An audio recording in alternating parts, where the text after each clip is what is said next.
Victoria Hale was the kind of woman who never had to wait for a table. A self-made millionaire who owned a string of luxury hotels, she lived in a world where doors opened before she even reached them. But lately, her success had begun to feel hollow. Everywhere she went, people treated her with polished smiles and rehearsed compliments, never showing her who they truly were. She began to wonder, were they kind to her because of her, or because of her money? One rainy evening, curiosity pushed her to do something outrageous. She dressed down, faded jeans, an oversized hoodie, no makeup, and a baseball cap. No chauffeur, no luxury car, just a rideshare drop-off at a small, old-fashioned steakhouse in the heart of the city. She wanted to feel invisible just for one night. The place smelled of garlic butter and charred meat, buzzing with laughter from people who had clearly been regulars for years. Victoria slipped into a booth at the corner, her presence unnoticed. For once, no one whispered her name or adjusted their tie nervously when she walked past. She was just another woman looking for a meal. Her waiter arrived, a tall black man in his early 30s, wearing the simple black apron of the restaurant. His name tag read Malcolm. His smile wasn't forced, it wasn't polished. It was warm, genuine, the kind that reached his eyes. Evening. Steakhouse specialty tonight is ribeye, cooked any way you want. Can I start you off with a drink, he asked. Victoria studied him. Unlike most servers she'd encountered, Malcolm didn't scan her clothes for brand names or her fingers for diamond rings. He looked directly at her face, as if she mattered without labels. Intrigued, she ordered a steak, medium rare, and a glass of water. As she waited, Victoria eavesdropped on nearby conversations. Some patrons were dismissive of Malcolm, snapping fingers for refills or barely acknowledging him when he served their plates. Yet he responded with patience every time, never letting bitterness show. Something about that struck her deeply. When he finally set her ribeye before her, Malcolm hesitated. For a moment, it seemed as though he wanted to say something but was holding back.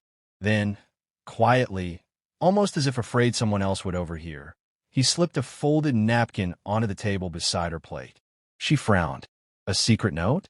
Why would a waiter give her one? As Malcolm walked away to attend another table, curiosity got the better of her. Victoria opened the napkin under the table and saw a few scribbled words in neat handwriting. The message was short but heavy, the kind of sentence that could shake a person's world. I know who you are. Please don't leave before I talk to you. Her fork froze midair. How could he know? She was disguised. No one was supposed to recognize her here. But more importantly, what could this stranger possibly want? Victoria's heart pounded as she stared at the note.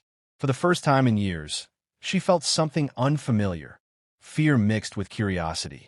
She had come here hoping to be anonymous, yet somehow this ordinary waiter saw through her disguise.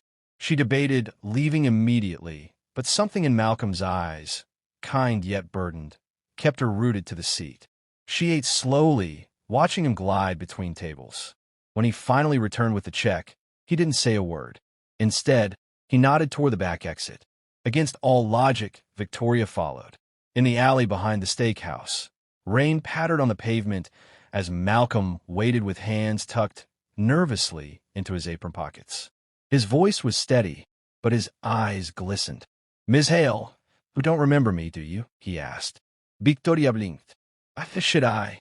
He gave a sad smile. 20 years ago, before the hotels, before the fame, you sponsored a scholarship program for kids from struggling neighborhoods. I was one of those kids. I was 14. My mom worked 3 jobs. My dad wasn't around. That scholarship paid for my books, my school fees, and for the first time, I believed I had a future. Victoria's breath caught. Memories of the program rushed back. It had been one of her earliest acts of philanthropy, something she thought no one ever remembered. But if you had that opportunity, she asked softly, why are you here waiting tables? Malcolm exhaled. Life doesn't always go the way we plan. I studied hard, got into college. But my mom got sick, cancer. I dropped out to care for her, worked whatever jobs I could. By the time she passed, debt had swallowed everything. This, he gestured to the restaurant apron.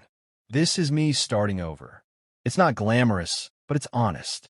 Victoria felt tears sting her eyes. She had poured millions into projects over the years, but never stopped to meet the individuals she'd helped.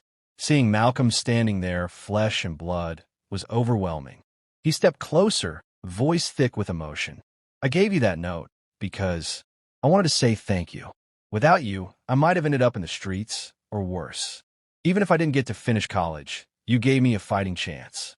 And I'll never forget that." For once, the millionaire who always had the right words found herself speechless. She removed her cap, letting the rain soak her hair, and whispered, "I never knew my choices mattered this much." Malcolm smiled faintly. "They do, more than you think." As she walked back into the night, Victoria realized that her disguise hadn't just hidden her. It had revealed her. Behind the money, the fame, the power, she was still a human being searching for connection. And thanks to a waiter with a secret message, she had finally found it.